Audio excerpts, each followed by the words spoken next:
Alright guys, welcome back to another horror room movie review, and today we have Friday the 13th part 8. Finally, Jason has come back to Manhattan. For the millions and millions of Jason's fans. Oh man, yeah, this is Jason Takes Manhattan. And I guess I'll just give you some insight into this. Came out in 1989. Last Jason movie in the 80s. Does have Kane Hodder. Had a budget of $5 million. This is the highest for a Jason movie to date. And it only made, I think I wrote 44 million back. No way. No. That's not right. 14? 14 million back. So it was definitely getting low. I think this was the lowest grossing up to this point. And a lot of people's complaints about this movie was it advertises Manhattan, New York, all that stuff, and trailers, all throughout the trailers and everything back in the 80s, 89. Yeah, and there was very little New York. I think he gets to New York at the end of the movie. Most of the movie takes place on a boat. I'm on a boat. And it just, I'm fine with that. I mean, it sucks that they advertised Manhattan and you didn't really get a lot of Jason in New York. But the boat parts could have still been a really good Jason movie. However, it wasn't. Yeah. A lot of the deaths were silly. A lot of silly stuff in this movie. The ending made no sense at all. And it just wasn't very good. You said that you didn't even consider this a Jason movie. It was just too goofy. It was. There was just too much iffiness with it. It was way too off the walls that we will come to talk about throughout this whole review. Yeah, so overall, I gotta say, Jason Goes to New York, I considered kind of a disappointment with this. I mean, really, if you're going to advertise for the movie, headline Goes to New York, we got just over an hour into it before it even got to the shore. Mm-hmm. So, and that's not even talking about all the plot holes and everything. However, I think I should go ahead and tell you guys, you can see the time limit. I'm sure this video is going to go for a while because I have a ton of stuff written down here. So there's a lot to talk about with this movie. So this is probably going to be a long video. But hopefully you guys find this entertaining. So to start with, we see this group, this guy and a girl. We hear something on the radio about a senior class graduating on the 13th, taking a yacht. After what happens later, I have no idea what this was because there was only 2 kids on this boat. But these 2 kids are taking a boat on Camp Crystal Lake, and they start making out. The boy, Jim, tells the girl about Jason being there 30 years ago, drowning there 30 years ago. So they already mess up the timeline really bad. 3 minutes in, it's already dumbfounded us with the timeline. We talked about this for like 10 minutes. Yeah. Like how the timeline is so screwed up here. Okay, here's the problem. Tommy Vargas. He has screwed up. He always seems to be the problem. He has screwed up everything. Because 30 years ago, from 1989, yeah, that is around the time Jason drowned, 1957, I believe, so that's close. However, Tommy Vargas grows up, and the last time we see him, he's got to be at least 25. And we know that he takes place in the 80s because he's playing a Commodore 64. And that didn't exist in any other time period. Some fans may say, well, maybe the Tommy story happened in the 70s or 60s. But it couldn't because he was playing that video game system. So the Tommy movies already have to be in the future. So they've screwed up the timeline already. And that's just something we were dumbfounded by instantly with this movie. It's knocked that one out of the park. But it gets worse. So then we see this. They drop the anchor on the boat, and there's some type of electrical cord running underneath the lake, and we see Jason all chained up, I guess, from that girl's father in the last movie. And the anchor pulls up the cord, sparks fly everywhere, and then Jason is gone. So they shocked him back to life again. And again, these people, which are surrounded by more boats and more people, are on Camp Crystal Lake, where you see a sign that says this is Camp Crystal Lake. People still don't get what happened on this lake 7 times before now. Oh, they know what happened because he was telling the girl. But only thing they remember is like the 30 years ago, like the original first movie story, or like really the first 2 is what he said. So The girl comes out. The guy, she's like, Jim, where are you? He jumps out with a hockey mask on.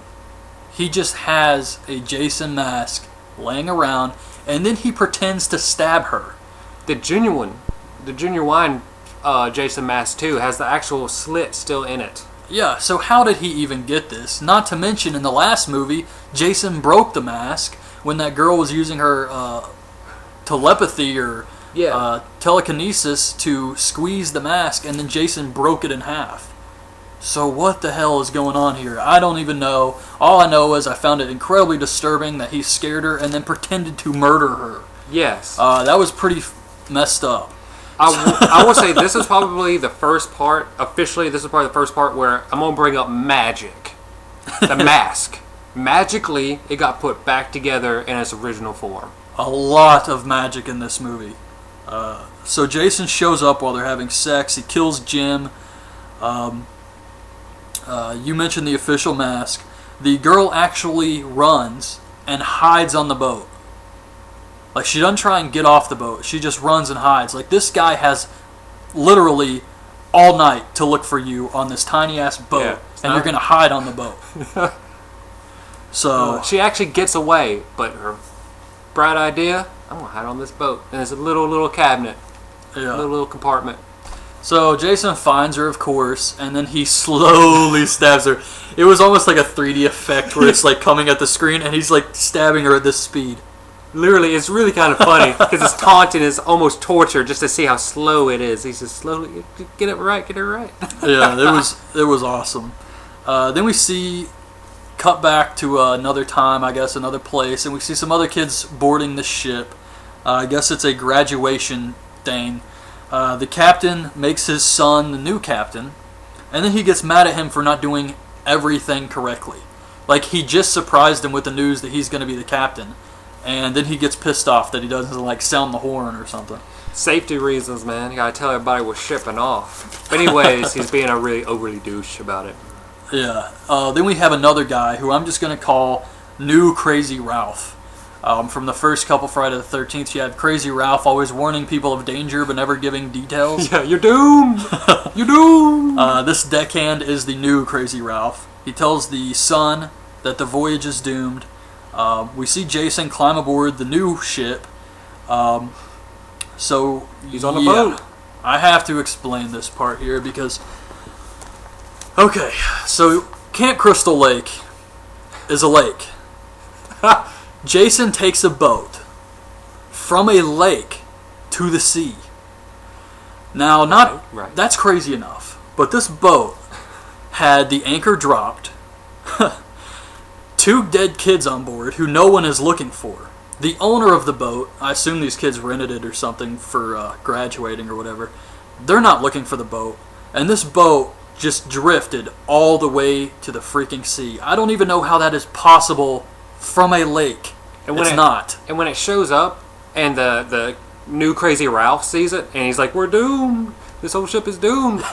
He fails to say there's dead kids on that boat. Yes. Like, no one, that never gets brought back up. So that was the first thing. And magic.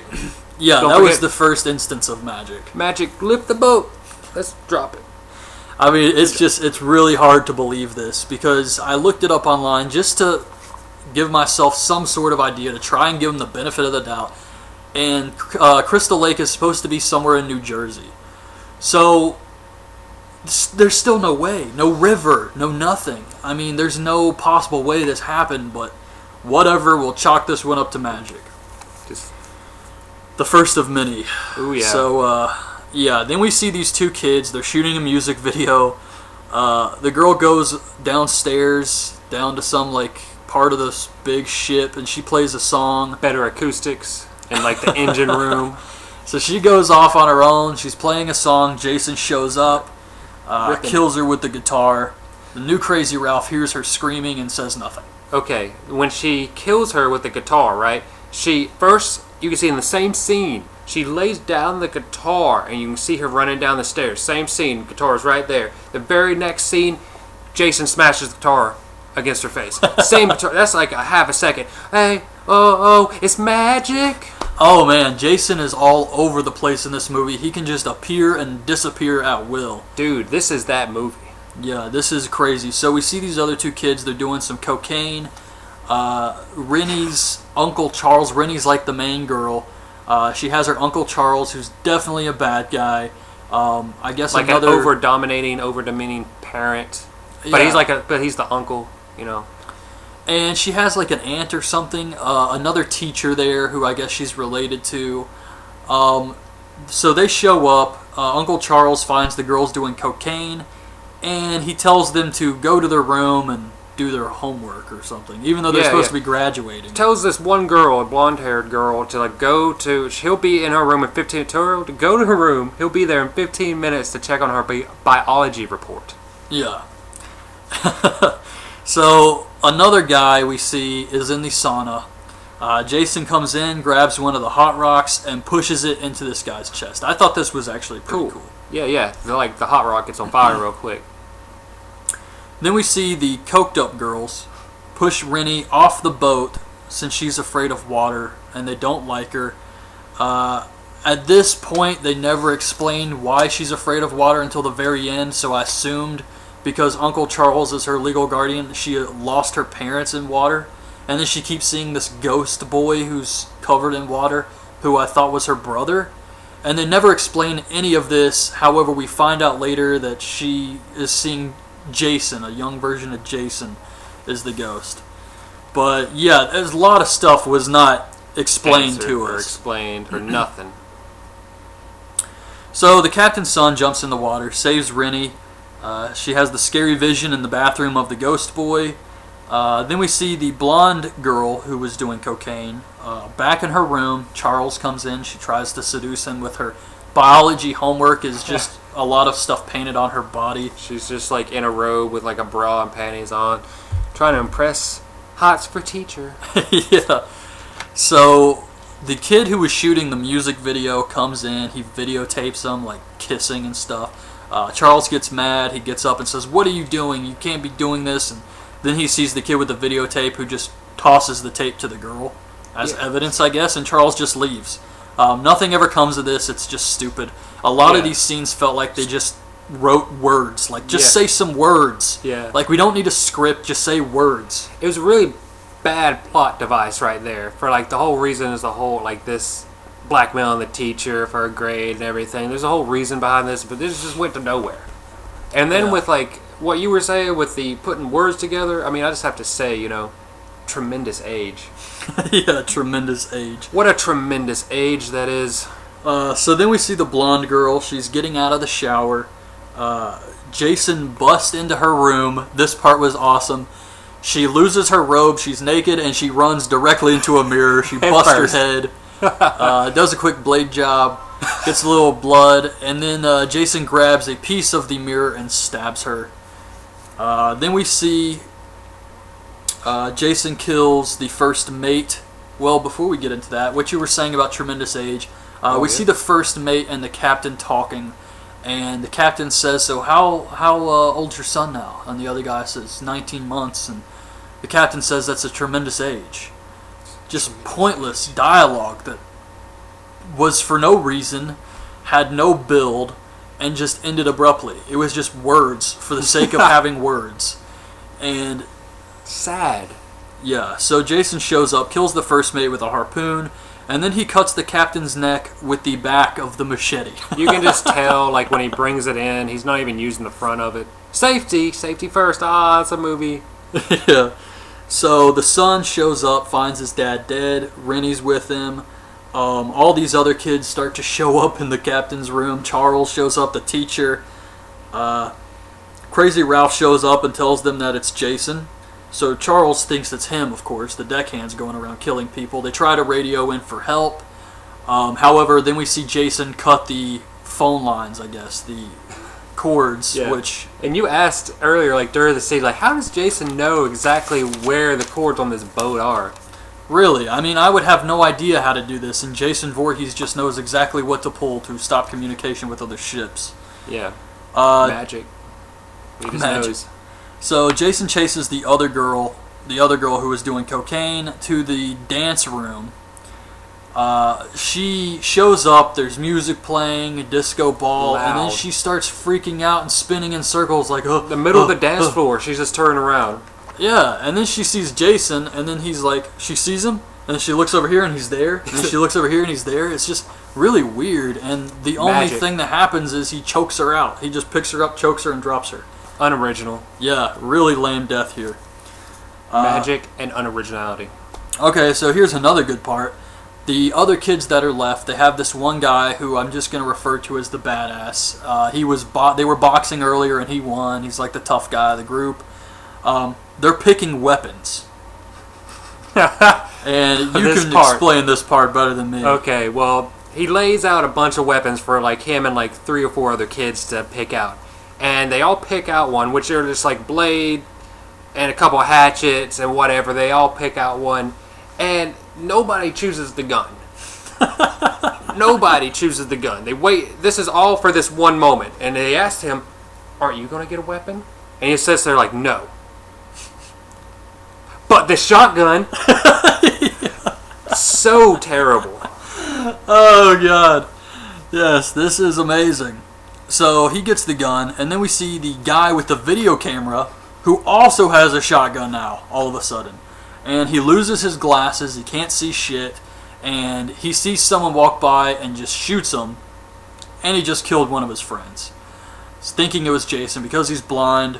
The real Jason shows up and just throws him into some electrical shit, and he just catches on fire. I do like how the fact that he figures out how he shot his friend by looking in the camera and then like zooming in and out. Anyone with glasses would know, like, we wear glasses and we know you can't just see a guy by zooming in, looking at a camera and zooming in like that. You still have to wear glasses to see what you're zooming in and out of from the camera. Yeah, that wouldn't change anything. You didn't change your vision at all. That's why that's like magica. So we see the captain's son. He says he's telling Charles that we're on course now. Even though he told Rennie to go lower the anchor, and then Charles went down and told her to bring the anchor back up. However, the captain's son didn't know about any of this, so he's just setting a course assuming the anchor's down. Assuming the anchor's still down there. No one tells him the anchor has been pulled up or the anchor is down. He's just assuming that the anchor is down and he's just going to do his thing. Yeah. So then Jason pulls the fire alarm. This other kid sees Jason, tries to run by climbing up a pole, I guess to the crow's nest. And Jason sees him climb the pole, and then the kid looks behind him, and Jason's right there, like Dude, already up the pole. This is a very funny scene because you see him going up the pole, Jason's looking at him. You see him still climbing up the pole a little bit, Jason's still looking at him. You see him climbing up the pole, Jason grabs his leg. Yeah. It's like, what? What were they thinking with this, man? Seriously, because that's just like unbelievable. I can see why this movie didn't make that much money because it was just absurd, one thing after another. So Jason grabs the guy, throws him down off the pole. The badass kid with the gun shows up. Jason just tosses him overboard. Charles grabs a flare gun and he goes to kill the deckhand because he doesn't believe it's Jason. He believes it's still the deckhand. Rennie has another vision. Jason jumps through the window, or he doesn't jump through, he reaches through the window and tries to choke her. She stabs him in the eye with a pin. And you mentioned this before, on the back of the DVD, this is the part where you see like the scene on the back of the DVD case. Yeah, that's It's what like, I remember. Yeah, him like reaching in from the window. Yeah, the really Attacking old school VHS would be a picture of him going through the window here. So she stabs him in the eye, she escapes with the captain's son.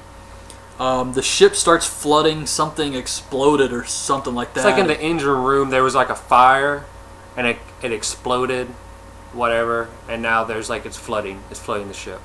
Yeah, one of the teachers has 4 kids with her. She tells them to wait in the restaurant. The captain's son says we have to go back and take the lifeboat. The teacher says, well, before we escape, I left the others in the restaurant. And the captain's son says, there is no restaurant anymore. So this teacher just killed 4 kids and doesn't care at all. She has no reaction at all. She's just like, okay. Yeah, he says there's no restaurant, and she's like, alright, we can go then. Like, she just caused 4 kids to die by leaving them there, and she's completely cool about it. That was just some more bad writing. I mean, why even bring in the 4 other kids? Because these kids we didn't see before. They had no lines. No. So why even have them there? It's just depressing. Yeah. So then we see Crazy Ralph show up. He's got a butcher knife. Charles is about to blast him with a flare gun, but he falls over. He's got an axe in his back.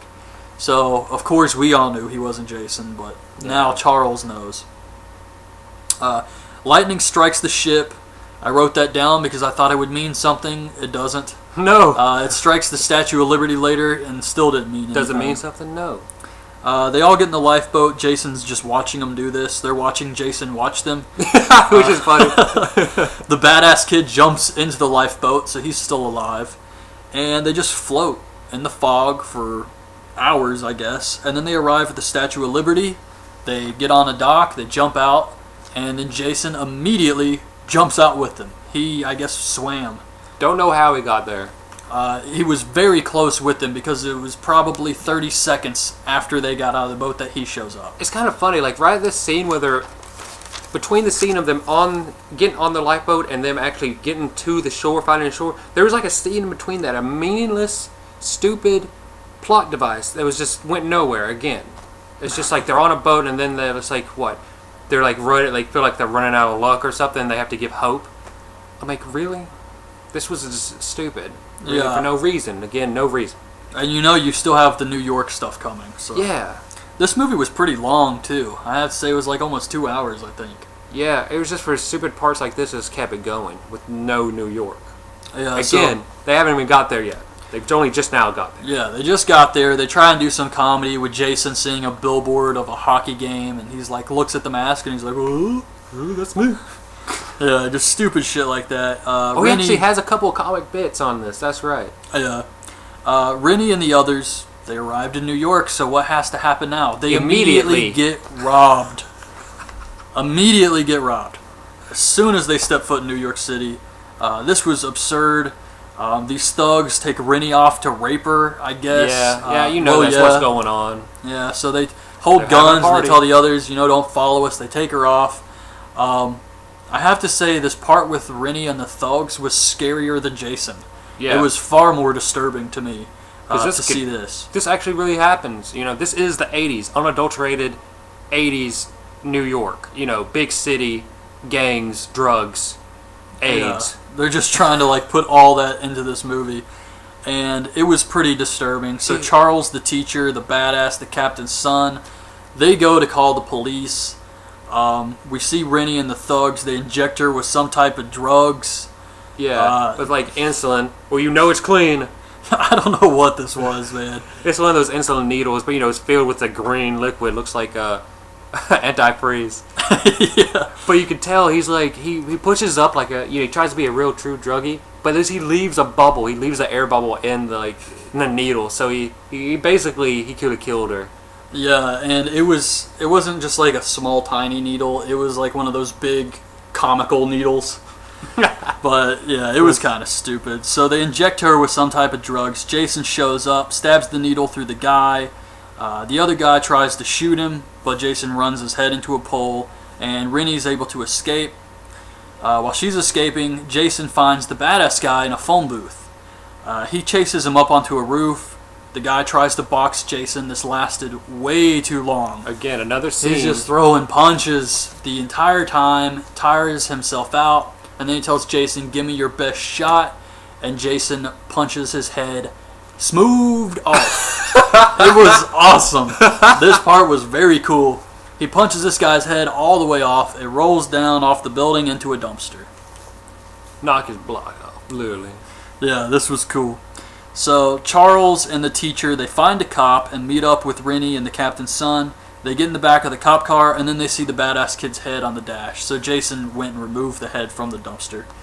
And placed it here.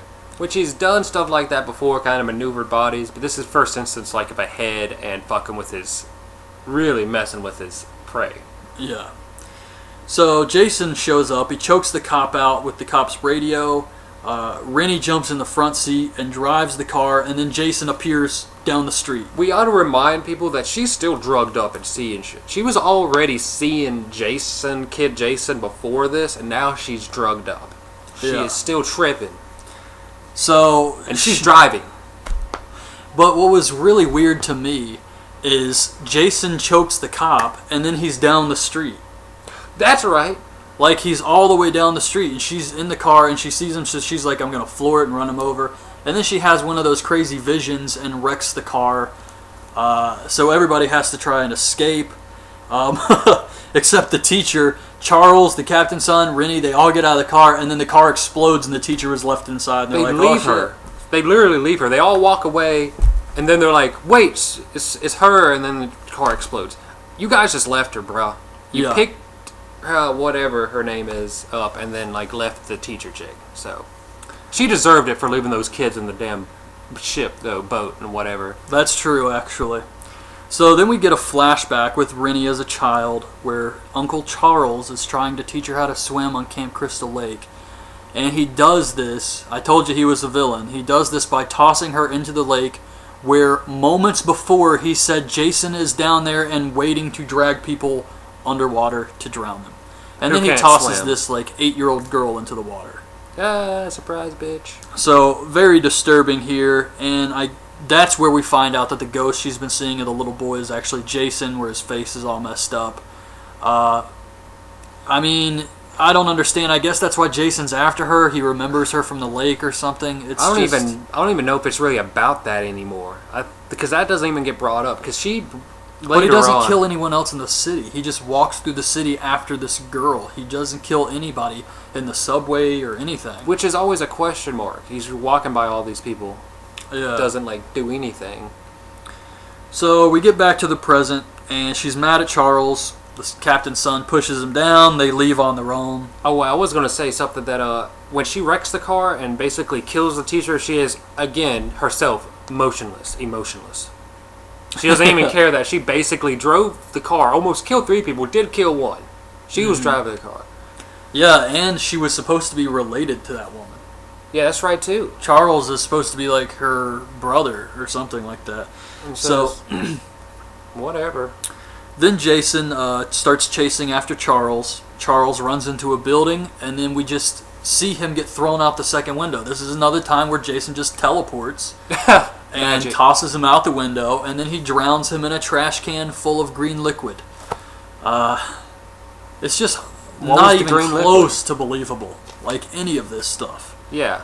And, I mean, I know it's a slasher movie with a monster who was brought back to life. I get that, but just stuff like this, the green liquid, like, with no explanation, it's really hard to buy into without just laughing at it. So then Jason chases them through a subway train. The captain's son pulls a brake, and they jump out of the train, and they push Jason onto the tracks where he gets shocked again. Third rail. So, yeah, like you were saying, now he's really powerful. Yeah, now the world is completely doomed. Yeah, if every time he gets struck by some type of electricity, Jason gets stronger, then yeah, this is just another time where he's been struck and he's coming back more powerful. I just like to say, since we already brought it up right now, it's almost the end. First time he got brought back by Tommy Vargas, and he was invincible. He was invincible. This caused all of this, is Tommy bringing him back from first time. The lightning bolt, which gave Jason the invincibility that we know him to have. Like, before he was a tough guy, but they killed him. Yeah. Tommy Vargas brought him back to life by lightning. And ever since then, he's just been unstoppable. And what was it? This movie, he got brought back by lightning again because of the electricity. Yeah. So he was like already powerful in this first movie, and he gets struck by lightning twice in this one movie. So this is the third time. They expect him to die now? So, yeah, they think, the kids actually think he's dead, and he comes after them. He's chasing them through Times Square. He comes across these, like, punk kids listening to a radio. He kicks the radio. Which is kind of funny. Yeah, this was funny. They're about to fight him, and all he does is lift his mask up, and they're like, oh, it's okay, man. And then he puts it down and walks away. Like, they run away, and he just walks away. Yeah. Comedic Jason. Yeah. Comedic Jason. It was a funny scene, I guess. So Jason has a sense of humor now. He chases them through a diner. Then they all head into the sewer. And Rennie and the captain's son find a worker down there. He takes them. He's going to take them out because he says a flood of toxic waste is about to come through. So he's like, all right, I'll take you guys out of here. Jason shows up, hits the guy in the head with a wrench. The captain's son and Rennie climb a ladder trying to escape. They're like banging on this vent.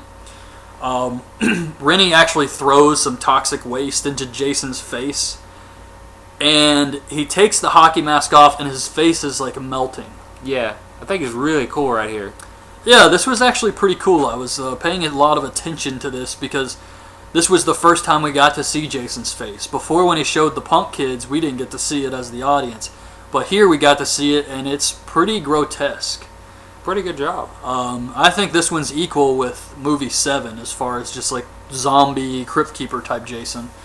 So his face starts to melt. And then as he's like climbing the ladder to try and get to them, the flood of toxic waste comes through the tunnel. Jason sees it coming. He starts to have a flashback saying, "Mama, don't let me drown." Because he's seeing the water coming. It's kind of like a bad... he's being reverted back to his childhood because he's seeing this water. He doesn't want to drown again. He starts actually spitting up water, which was pretty cool. This was so stupid. I don't know how he was just spitting up water. Just like, there we go, magic. This was bad. This was a horrible, horrible ending. So Jason sees the water coming, which he survived countless times now. Yeah, but he was drowned in a lake. Toxic waste. Yeah, this is toxic waste, and he has the voice of a kid. He's like, "Mama, please don't let me drown." Mama. And he starts spitting up water. And I'm like, what the hell is going on? So this toxic waste rushes over him, and then after it goes away, was it like Terminator's it, like in the waters? Going slowly going down? Yeah. So we see Rennie and the captain's son look down, and the body of a normal boy is laying there. No messed up face or nothing that you've been seeing in her visions. Yeah, just a regular looking kid laying there. So the toxic waste turned Jason normal again? I don't know. They both see him. They both see the little boy. Yeah, it was just... That was it. Then we see the hockey mask float by in the water. Yeah. Don't believe Wikipedia. We looked it up and it said, baby, the kid had a hockey mask on his face. No. Yeah, it did say. It said at the end, they see the body of a normal boy with a hockey mask on his face. That didn't happen. The hockey mask just floats by in the water. And we watched the Netflix version, so it should be every version that everyone sees. Yeah, this was that was just a shitty ending, I gotta say. No explanation. Magic. Too much goofy stuff. Boo. I had a lot of high hopes for this. The New York stuff didn't bother me too much. It didn't take place. A lot of it happened in New York, so that's okay. The boat stuff could have really been cool. I mean, I haven't seen this movie in years, and watching it now, it's just, oh my god, man. A lot of the deaths were disappointing, way too much goofy stuff, and it didn't really make any sense. Too confusing, a lot of part with bad plot devices, empty plot devices, anything, dude. It's just bad. Mm-hmm. It's just another fresh example of bad script work mixed with bad directing. And it's just, it makes a lethal combination, man.